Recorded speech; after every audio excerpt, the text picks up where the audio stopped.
రెండేళ్ల ప్రజాపాలనలో సంక్షేమం అభివృద్ధి కొనసాగుతున్నాయన్న ముఖ్యమంత్రి రేవంత్ రెడ్డి తెలిపారు. గత పాలకులు చేసిన తప్పులను సరిచేస్తూ పాలన కొనసాగిస్తున్నామన్నారు.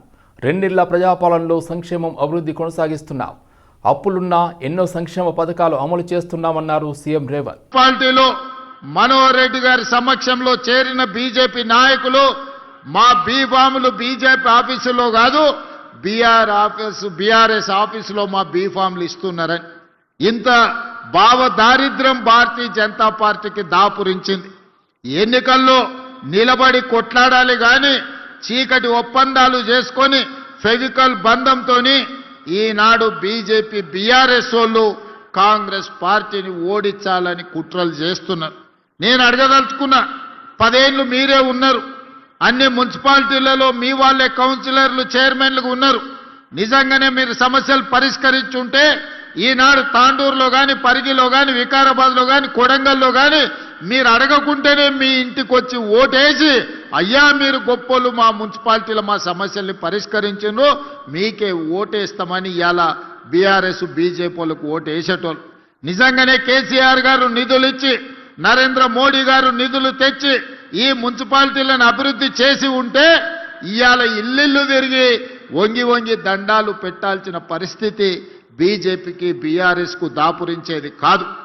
12 ఏళ్ళు మోడీ ప్రధానమంత్రి గుండి చేయలేని పని ఇవాళ మీ గల్లీలో కార్పొరేటర్ కౌన్సిలర్ గెలిస్తే మోడీ వచ్చి మన సమస్యల్ని పరిష్కరిస్తాడా? 10 ఏళ్ళు ముఖ్యమంత్రిగా ఉన్న చంద్రశేఖరరావు, 10 ఏళ్ళు మున్సిపల్ మంత్రిగా ఉన్న కేటీఆర్ గారు మన మున్సిపాలిటీల వైపు ఎప్పుడైనా కన్నెత్తి చూసిండా? మన గల్లీలో ఉన్న మోరీ గురించి ఆలోచన చేసిండా? మన గల్లీలో కరెంటు లైటు వెలిగిందా లేదా అని ఎన్నడన్నా చూసిండా? ఏ రోజు రాలే. కానీ ఇవాళ చావు బతుకుల మధ్యలో ఆ పార్టీకి ప్రజలు తద్దినం పెడుతుంటే ఇవాళ రేపు వచ్చి తాండూరులో ఓట్లు అడగడానికి వస్తుండంట. ఇన్నేళ్ల తర్వాత మేము గుర్తొచ్చినామా అని నేను అడుగుతున్నా. ఇన్నేళ్ళు ఈ వికారాబాద్ ప్రాంతం, ఈ తాండూరు కొడంగల్ ప్రాంతం ఏ రోజన్నా మీకు గుర్తొచ్చిందా? మా ఓట్లే కావాల్సి వచ్చినాయి కానీ మా సమస్యల్ని మీరు ఎప్పుడన్నా పట్టించుకున్నారా అని చెప్పి నేను బీఆర్ఎస్ వాళ్ళని అడుగుతున్నా. ఇంతకుముందు పెద్దలు ప్రసాద్ గారు ఒక మాట చెప్పిండ్రు. పద్మారావు నగర్లో ప్రజలు ఎదుర్కొంటున్న సమస్యలలో చాలా వరకు పరిష్కరించినట్లు మాజీ మంత్రి సనత్ నగర్ ఎమ్మెల్యే తలసాని శ్రీనివాస్ యాదవ్ అన్నారు. పద్మారావు నగర్ పార్క్ సమీపంలోని కేఎఫ్సీ వద్ద 43 లక్షల రూపాయల వ్యయంతో చేపట్టనున్న సివరేజ్ లైన్ పనులను ఆయన ప్రారంభించారు. ఈ సందర్భంగా ఆయన మాట్లాడుతూ కాలనీలు, మెయిన్ రోడ్లు అని తేడా లేకుండా అన్ని ప్రాంతాల్లో అభివృద్ధి పనులు చేపట్టి ప్రజల సమస్యలను పరిష్కరించినట్టు తెలిపారు. రోడ్డు నిర్మాణం, డ్రైనేజీ, వాటర్ లైన్, పార్కుల నిర్మాణం, కమ్యూనిటీ హాల్స్ నిర్మాణం వంటి పలు అభివృద్ధి పనులు చేసిన విషయాన్ని గుర్తు చేశారు. పద్మారావు నగర్ పార్కుకు వచ్చేవారు ఎలాంటి అసౌకర్యానికి గురి కాకుండా అన్ని సౌకర్యాలు, ఆహ్లాదకరమైన వాతావరణం కల్పించినట్లు వివరించారు. ప్రజలు ఎదుర్కొంటున్న సమస్యలను తెలుసుకుని పరిష్కరించడం నా బాధ్యత అని పేర్కొన్నారు.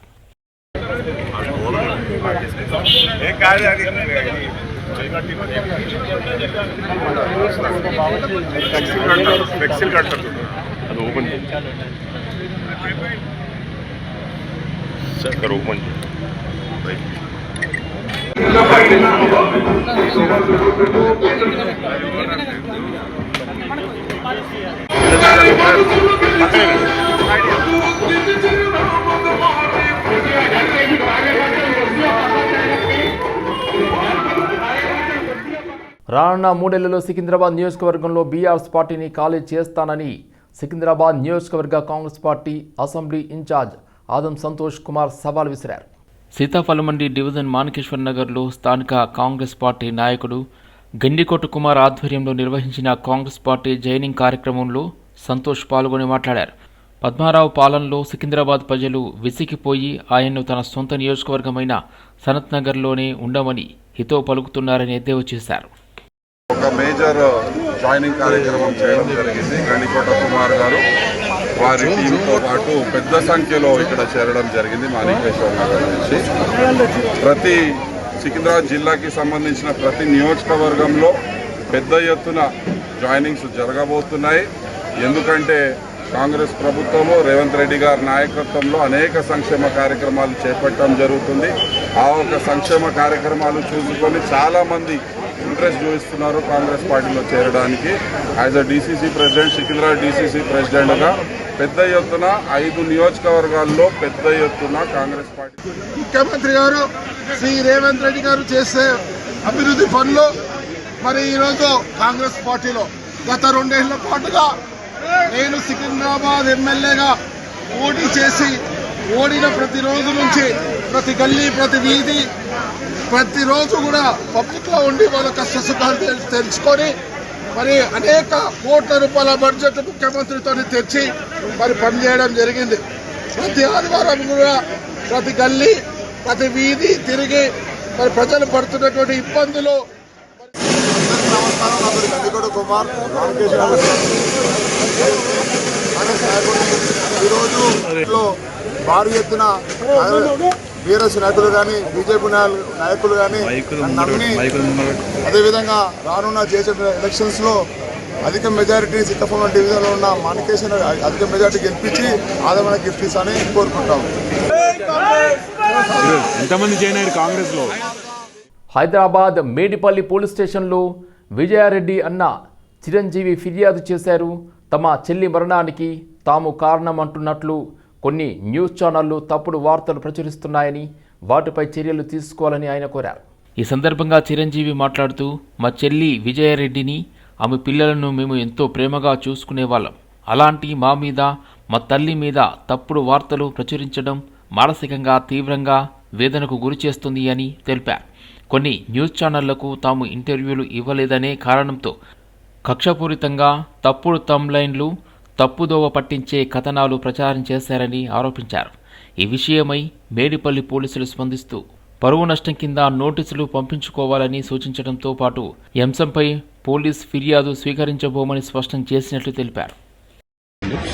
ఆ విషయం మీద కొన్ని యూట్యూబ్ ఛానళ్ళు వాళ్ళకి ఇష్టం వచ్చిన తమ్ముళ్ళు పెట్టుకొని వాళ్ళకి ఇష్టం వచ్చినట్టు న్యూస్ రాసుకుంటూ చనిపోయిన వాళ్ళని మళ్ళీ లేపి చంపేటట్టు ఉన్న వాళ్ళని మళ్ళీ బ్రతుకున్న వాళ్ళని కూడా చంపే ప్రయత్నం వాళ్ళు చేస్తున్నారండి.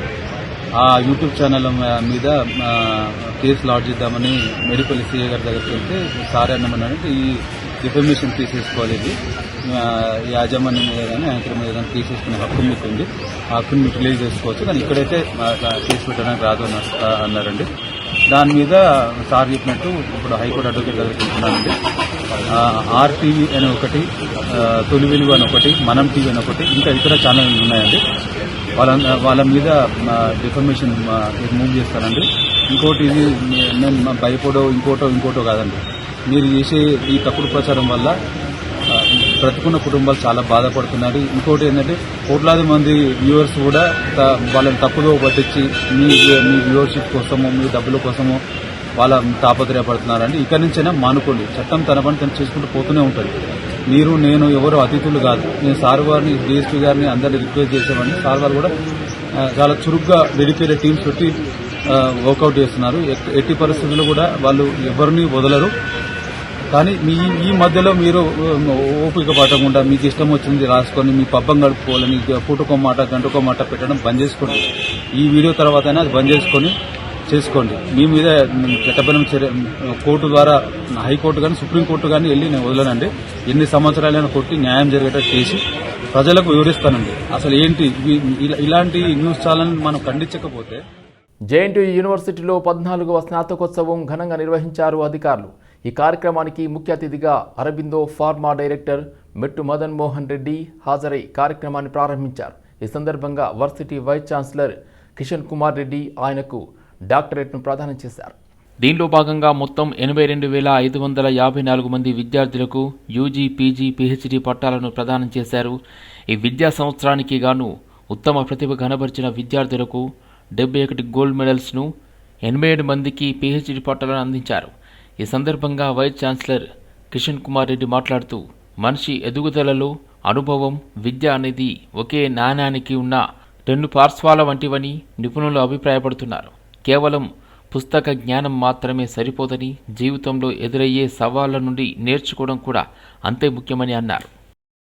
Validation of your capability, perseverance and potential. You carry industry aligned skills, market ready competencies and the reputation of India's top 100 engineering universities. Your success through employment, entrepreneurship, research, or public service will validate our mission.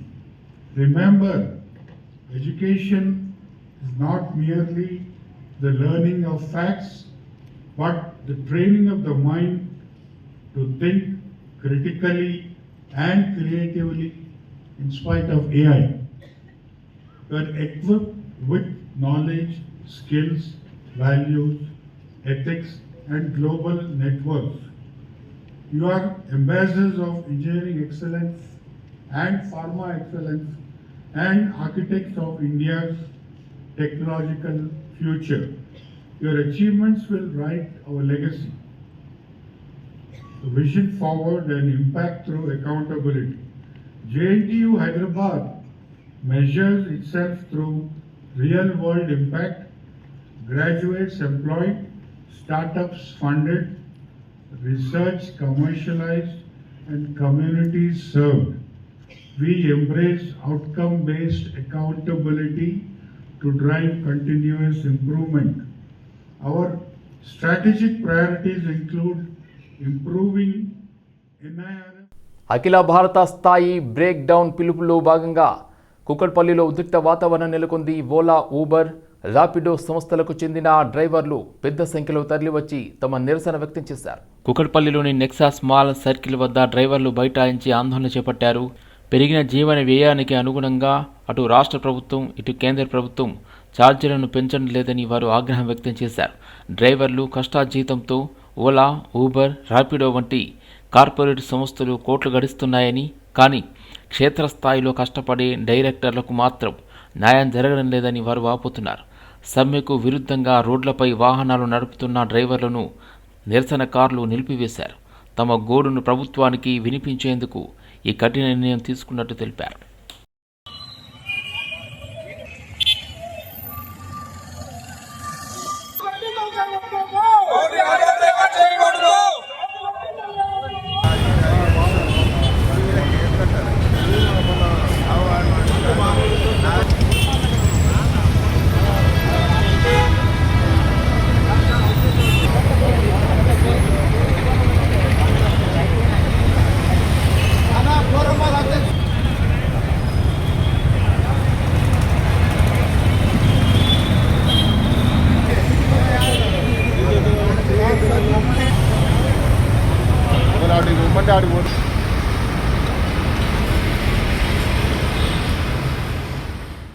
వచ్చే నెలలో భారత్లో కొత్త sports కార్ను ప్రవేశపెట్టడం ద్వారా తమ పోర్ట్ఫోలియోను మరింత పటిష్టం చేసుకోనున్నట్లు luxury కార్ల దిగ్గజం ఆడి ఇండియా బ్రాండ్ల డైరెక్టర్ బల్దీర్ సింగ్ దిల్లాన్ తెలిపారు.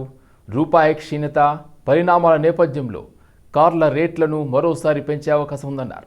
ప్రోగ్రెసివ్ షోరూమ్ కాన్సెప్ట్ కింద హైదరాబాద్ జూబ్లీహిల్స్ ఫిలింనగర్ సెంటర్లో షోరూమ్ను ప్రారంభించిన సందర్భంగా ఆయన ఈ విషయాలు వివరించారు. హైదరాబాద్లో ఇది తమకు రెండో షోరూమ్ అని, జాతీయ సగటు కన్నా రెట్టింపుగా తెలంగాణలో తమకు 8 నుంచి 10% స్థాయిలో మార్కెట్ వాటా ఉంటుందని బల్తియా సింగ్ తెలిపారు. నగరంలో లగ్జరీ కార్ల సెగ్మెంట్ గణనీయంగా వృద్ధి చెందుతున్న నేపథ్యంలో కస్టమర్లకు సర్వీసులు అందించడంపై దృష్టి పెట్టనున్నట్లు dealer principal Vikas Chaudhary, VVC group chairman VV Rajendra Prasad Chaudhary తెలిపారు. Happy to be in Hyderabad. My name is Balbir and I'm heading Audi's India business. And joining me is Vikas, who is our investor partner for Hyderabad, Audi Hyderabad Central. Hello Vikas, wanted to thank him for making all the investments here. Very, very happy to be in this city. We are inaugurating our second showroom in this city. The development of the city has been fantastic for the last 10 years, and this city contributes to almost 5% of our national sales, of 5% of the luxury car sales in this country. And I believe this is the fourth largest market as far as the luxury car goes. So what we have done today is we have inaugurated our India's first progressive showroom concept here in Hyderabad, and more other showrooms will also change in the times to come. But this is our global concept that we brought for our customers in Hyderabad. We've opened up fantastic workshop and Audi Approved Plus facility in Hyderabad today.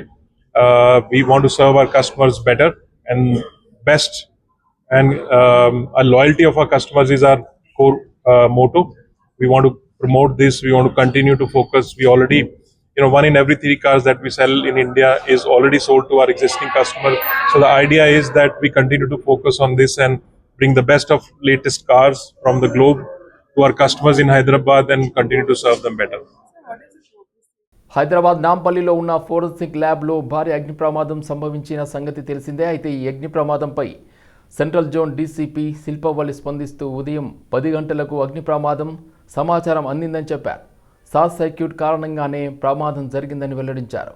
భవనం తొలి అంతస్తుల్లో కంప్యూటర్లు ఉంటాయని DCP తెలిపారు.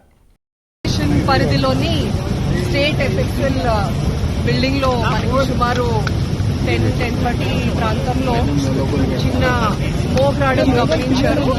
అర్లీగా వచ్చినటువంటి office boy ఆయన అందరికీ information ఇవ్వగా local police and fire engines అన్ని కూడా ఇమీడియట్ గా రీచ్ అవ్వడం జరిగింది. ఫస్ట్ ఫ్లోర్ లో స్మోక్ రావడం స్టార్ట్ అయింది. Later on it has spread preliminary information and supposedly short circuit. That is what we suspect. It is no scientific basis. Madam గారు, కేసులకు సంబంధించిన ఆధారాలన్నీ సాక్ష్యాలన్నీ ఇక్కడే ఉంటాయి కదా, అదేమన్నా సేఫ్ గా ఉన్నట్టే మనం గుర్తించాలి. మొత్తం అంతా తగ్గిన తర్వాత కానీ మీ కాన్సే అంటే ఇంకా మంటలు ఉన్నాయా మేడం? అదుపులో మంటలు లేవు. ఓన్లీ స్లో కంబషన్ అవుతుంది. మేడం, ప్రమాదం ఎలా జరిగింది అనేది మన అంచనా లేదు. Probably short circuit. అప్పుడు ఎంతమంది సిబ్బంది ఉండే మేడం లోపల? సిబ్బంది ఎవరు లేరు. There is no person. ఒక్క ఆఫీస్ పై చూసినతనే కొంచెం ఆయన ఇనీషియల్ గానే ఫైర్ ఎక్స్టింగ్విషర్ యూజ్ చేసి అది తగ్గించడానికి ట్రై చేశాడు. కానీ ఆయనకు కూడా కొంచెం అస్వస్థతకు లోనై he also was admitted in hospital. ఇంకా అప్పటికి ఆఫీస్ ఓపెన్ అవ్వలేదు కాబట్టి దెర్ ఆర్ హార్డ్లీ 3-4 పీపుల్. వాళ్ళందరూ ఇమీడియట్ గా బయటికి ఇవాక్యువేట్ అయిపోయారు. మేడం, ఈ కార్యాలయం అంతా ఎవరి ఆధీనంలో పనిచేస్తుంది? Police department. ప్రతి శనివారం ఏదో జరుగుతుంది మేడం.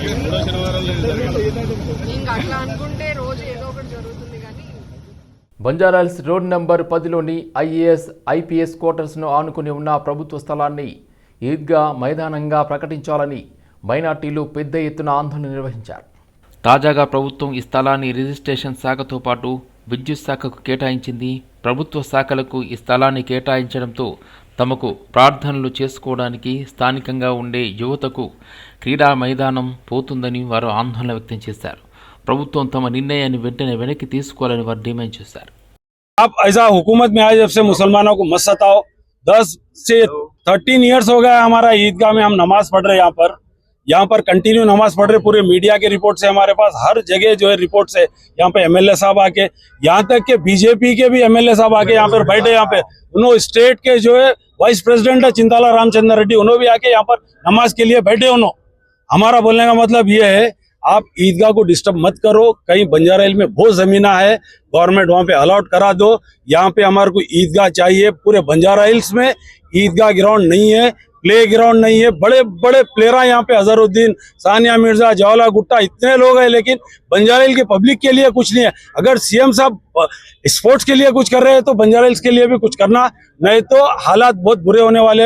डिस्ट्रिक्टों में जो इलेक्शन चल रहा इसके हालात यही, यहाँ ईदगाह से जो शुरू होगा यही मैसेज जो है पूरे डिस्ट्रिक्टों में जाएगा. और आपके न्यूज के थ्रू बोल रहा हूँ मैं, पूरा जो ये तो नेशनल न्यूज है, ये HMTV V6 पूरा नेशनल न्यूज है. पूरे तेलंगाना में जो जनरल बॉडी मीटिंग जो इलेक्शन हो रहा है यहाँ पे చైర్మన్ का या కార్పొరేటర్ का, वहाँ पे भी जो है ఇక్కడ ఏంటంటే ఇప్పుడు 10 సంవత్సరాల నుంచి ఇక్కడ ఈద్ నమాజ్లు అవుతున్నాయి. 14 ఇయర్స్ రంజాన్ బక్రీద్ రెండు నమాజ్లు కూడా ఇక్కడనే జరుగుతాయి. పెద్ద ఎత్తున జనాలు వస్తాయి. మొత్తం బంజారాస్ సరౌండింగ్ బంజారాస్ డివిజన్ లో ఉన్న బంజారాస్ కానీ వెంకటేశ్వర నగర్ కానీ ఇక్కడ సరౌండింగ్ ఏరియాస్ అందరూ ఈడికే నమాజ్ అదానికి వస్తారు, ఈద్ నమాజ్. దాని గురించి ఇప్పుడు ప్రభుత్వం ఏదైతే నిర్ణయం తీసుకుంటుందో అది తప్పు నిర్ణయం. మాకు కావాల్సింది ఇక్కడ ఈద్గా, మా ఈద్గా భూమిని విడిచేసి వేరేది ఏమైనా చేసుకోండి, కానీ మా ఈద్గా భూమి జోలికి రాకండి. ఎందుకంటే ఈద్గా భూమి ఇది ఇక్కడ ఇది ఏదైనా అయితే ఆఫీస్ మన ప్లాన్ నెంబర్ TS6 లో ఉంది. ఇది ఆల్రెడీ ముస్లిం ప్రాపర్టీ. ఇది దాని గురించి మేము ఏంటంటే ఇక్కడ ప్రొటెస్ట్ చేసేందుకు కారణం జూబ్లీహిల్స్ ఎమ్మెల్యే నవీన్ యాదవ్ మరియు ఆయన అనుచరులు తమపై అకారణంగా దాడి చేశారని వెంగళరావు కార్పొరేటర్ దేదీప్యారావు ఆరోపించారు. ఈ మేరకు మధురానగర్లోని తన స్వగృహంలో ఏర్పాటు చేసిన విలేకరుల సమావేశంలో ఆమె మాట్లాడారు. జవహర్ నగర్లోని మసీదుగడ్డ ప్రాంతంలో గత ప్రభుత్వ హయాంలో 2022-23 సంవత్సరంలో మంజూరైన అభివృద్ధి పనుల ప్రారంభోత్సవ కార్యక్రమం సందర్భంగా ఎమ్మెల్యే నవీన్ యాదవ్ మరియు ఆయన అనుచరులు దుర్భాషలాడుతూ తమ కార్యకర్తలపై దాడికి పాల్పడ్డారని ఆరోపించారు. అభివృద్ధి పనులు ఆలస్యంగా జరుగుతున్నాయనే ఆరోపణలు అవాస్తవమని పేర్కొన్న ఆమె నిధుల విడుదలలో జాప్యం కారణంగానే పనులు ఆలస్యమయ్యాయని స్పష్టం చేశారు. ఈ బడ్జెట్ ముఖ్యంగా చెప్పాలంటే ఇది ఏదైతే ఈ రోజు ఇనాగ్రేషన్ చేస్తాను, కొబ్బరికాయలు కొడతానని చెప్పి వచ్చారో స్థానిక ఎమ్మెల్యే నవీన్ యాదవ్ గారు, ఆ బడ్జెట్ 2022-23 కాను స్థానిక అప్పుడున్న ఎమ్మెల్యే మాగంటి గోపీనాథ్ గారి ఆధ్వర్యంలో అది శాంక్షన్ అయిన బడ్జెట్. దానికి మీకు ప్రూఫ్ కూడా నేను మీడియా అందరికీ కూడా సబ్మిట్ చేస్తాను. ఎందుకంటే 2022-23 ఆ టైంలో శాంక్షన్ అయిన బడ్జెట్ కాను అప్పుడు స్థానిక ఎమ్మెల్యే మాగంటి గోపీనాథ్ గారి ఆధ్వర్యంలో ఇనాగ్రేషన్స్ చేసేసిన పని ఆల్రెడీ కొబ్బరికాయలు కొట్టి స్టోన్ బోర్డ్స్ కూడా పొద్దున అందరూ కూడా చూసారు అనుకుంటున్నాను. ఎందుకంటే అక్కడ స్టోన్ బోర్డ్స్ కూడా పెట్టి పనులు ప్రారంభించాలని చెప్పి అనుకునే టైంకి ప్రభుత్వం లేకపోవడం వల్ల కాంట్రాక్టర్లు అందరూ కూడా, మీకు తెలిసిందే, కాంట్రాక్టర్లు అందరూ కూడా గత 2 సంవత్సరాలుగా కూడా ఏదైతే బిల్స్ పెండింగ్ ఉన్నాయి, బిల్స్ రిలీజ్ అవ్వట్లేదని చెప్పి జిహెచ్ఎంసీ కాంట్రాక్టర్లు కానీ, వాటర్ వర్క్స్ కాంట్రాక్టర్లు కానీ, అలాగే అప్పుడున్న కాన్స్టిట్యున్సీ డెవలప్మెంట్ ఫండ్స్, ముఖ్యంగా ఈ ఫండ్స్ అనేవి కాన్స్టిట్యున్సీ డెవలప్మెంట్ ఫండ్స్, అప్పుడు పిఆర్ఎస్ ప్రభుత్వంలో శాంక్షన్ అయిన బడ్జెట్ కాను ఇప్పుడు 2 సంవత్సరాలుగా కూడా బిల్స్ రావట్లేదని చెప్పి వాళ్ళు పనులు చేయడానికి కాంట్రాక్టర్లు ముందుకు రాలేదు. మేము ఏంటి అంటే రీసెంట్ గా మొన్న బై ఎలక్షన్ కన్నా ముందు ఎలక్షన్ కోడ్ రాకముందు ఆల్మోస్ట్ మేము సెప్టెంబర్ మంత్ లో అదే మసీద్ గడ్డ ఏదైతే ఈ రోజు గొడవ జరిగిందో జవహర్ నగర్ మసీద్ గడ్డ 1,10,00,000తో సీసీ రోడ్ కూడా శాంక్షన్ చేయించుకోవడం జరిగింది జిహెచ్ఎంసీ తరఫు నుంచి. ప్రతిష్టాత్మకంగా నిర్వహించే జ్యువెలర్ షో 2026 ఈ నెల 13వ తేదీ నుండి హైటెక్ సిటీలోని ది వెస్టిన్ హోటల్లో నిర్వహించనున్నట్లు నిర్వాహకులు వెల్లడించారు. దీనికి సంబంధించిన సన్నాహక కార్యక్రమం బంజారాహిల్స్లో జరిగింది. సినీ నటి హిమజతో పాటు పలువురు మోడల్స్ ఈ కార్యక్రమంలో పాల్గొని బ్రోచర్ ఆవిష్కరించారు. అనంతరం ఈ ఆసియా జ్యువెలర్స్ ఎక్స్పోలో ప్రదర్శించనున్న ఆభరణాలను మోడల్స్ ధరించి ఆకట్టుకున్నారు. 3 రోజుల పాటు నిర్వహించే ఈ ఎగ్జిబిషన్లో దేశవ్యాప్తంగా ప్రసిద్ధిగాంచిన డిజైనర్లు రూపొందించిన ఆభరణాలు ప్రదర్శించనున్నట్లు నిర్వాహకులు వెల్లడించారు. అందరికీ నమస్కారం అండి, నేను మీ హిమజ. సో హైదరాబాద్ అంతా మోస్ట్ అవైటెడ్ ఎగ్జిబిషన్ ఏది అందరూ చూసేది అంటే మాత్రం డెఫినెట్లీ మన ఏషియా జ్యువెల్స్ అన్నమాట. ఈ Feb 13, 14, 15 మన వెస్టిన్ మైండ్ స్పేస్ ఉంది కదా, అక్కడ ఎగ్జిబిట్ చేయబోతున్నారు. ఆల్మోస్ట్ 50,000కి పైగా జ్యువెల్ డిజైన్స్ ని వాళ్ళు ఎగ్జిబిట్ చేయబోతున్నారు అనమాట. అక్రాస్ ఇండియా జ్యువెలరీస్ ఎవరైతే ఉన్నారో అందరూ ఇక్కడ ఎగ్జిబిట్ చేయబోతున్నారు. ఇటువంటి అద్భుతమైన అవకాశాన్ని అస్సలు మిస్ కాకండి. బేసిక్ గా లేడీస్ అంటేనే షాపింగ్ అంటే దాంట్లో జ్యువెలరీ ఉంటుంది. సో ఇక్కడ జ్యువెలరీలో గోల్డ్ జ్యువెలరీ, డైమండ్ జ్యువెలరీ, కుందన్స్, ఇట్లా అన్ని రకాల ప్రీషియస్ జ్యువెలరీని ఎక్స్పోజ్ చేయబోతున్నారు. నేనైతే కంపల్సరీ వస్తున్నాను, మీరు కూడా తప్పకుండా రండి. గుర్తుంది కదా, ఈ Feb 13, 14, 15 వెస్టిన్ మైండ్ స్పేస్ లో మన ఏషియా జ్యువెల్స్. తాళం వేసి ఉన్న ఇండ్లను లక్ష్యంగా చేసుకుని దొంగతనాలకు పాల్పడుతున్న నిందితులను ఉప్పల్ పోలీసులు అరెస్ట్ చేశారు. ఉప్పల్ ఏసీపీ వెంకటరెడ్డి తెలిపిన వివరాల ప్రకారం రామంతపూర్ పరిధిలోని వాసవినగర్ ప్రాంతంలో జరిగిన ఇంటి దొంగతనం కేసును 24 గంటల్లోనే ఛేదించారు పోలీసులు. ఈ కేసులో పాత నేరస్తుడు శ్రీనివాస్ గౌడ్ అలియా శ్రీను, అలాగే డక్కలి రమేష్ను అదుపులోకి తీసుకుని వారి వద్ద నుండి దొంగిలించిన సొత్తును రికవరీ చేసినట్లు వెల్లడించారు. నిందితులపై కేసు నమోదు చేసి రిమాండ్కు తరలించినట్లు ఉప్పల్ పోలీసులు తెలిపారు. అరెస్టైన నిందితులపై గతంలో షాబాద్, షాద్నగర్, నార్సింగి, అంబర్పేట్ పోలీస్ స్టేషన్ల పరిధిలో కేసులు నమోదయ్యాయని పోలీసులు పేర్కొన్నారు. ఉదయం 10 నుంచి 11:30 మధ్యన వాసవినగర్ రామంతపూర్లో గుంటి మల్లమ్మ అనే ఆమె ఉంటుంది. ఆమె భర్త ఉంటాడు. ఆమె ఉదయం కూలి పనికి పోయింది. వాళ్ళ భర్త కొంచెం ఆరోగ్యం బాగాలేదు, కళ్ళు కూడా ఎక్కువ కొంచెం కనపడవు. అతను బయట కూర్చొని ఉంటాడు. అది అదనంగా చూసి ఏం చేసిందంటే నేరస్తుడు ఇంట్లోకి ప్రవేశించి ఇంట్లో ఉన్న 8.5 తులాస్ బంగారము ప్లస్ 60 తులాల వెండి దొంగలించినాం. సాంకేతిక ఆధారాలతోటి సేకరించి మేము అట్టి కేసుని 24 అవర్స్లో నేరస్తుని గుర్తించి వాడిని దగ్గర నుంచి ఆ బంగారము ప్లస్ వెండి రికవరీ చేసి వాడిని కోర్టుకు ప్రొడ్యూస్ చేయడం జరిగింది. వాని పేరు ఏంటంటే తల్లా రాఘవేందర్ అలియాస్ శ్రీనివాస్ గౌడ్, దుక్కిలి రమేష్ అలియాస్ శ్రీను. వాడు ఇప్పుడు వాసవి కాలనీ రామతపూర్లో ఉంటాడు. ఇంతకుముందు కూడా అతని మీద షాబాదు, షాద్నగరు, నార్సింగి, అంబర్పేట పోలీస్ స్టేషన్లో కూడా నేర చరిత్ర ఉంది. పాత కేసులో చేసి ఉన్నాడు.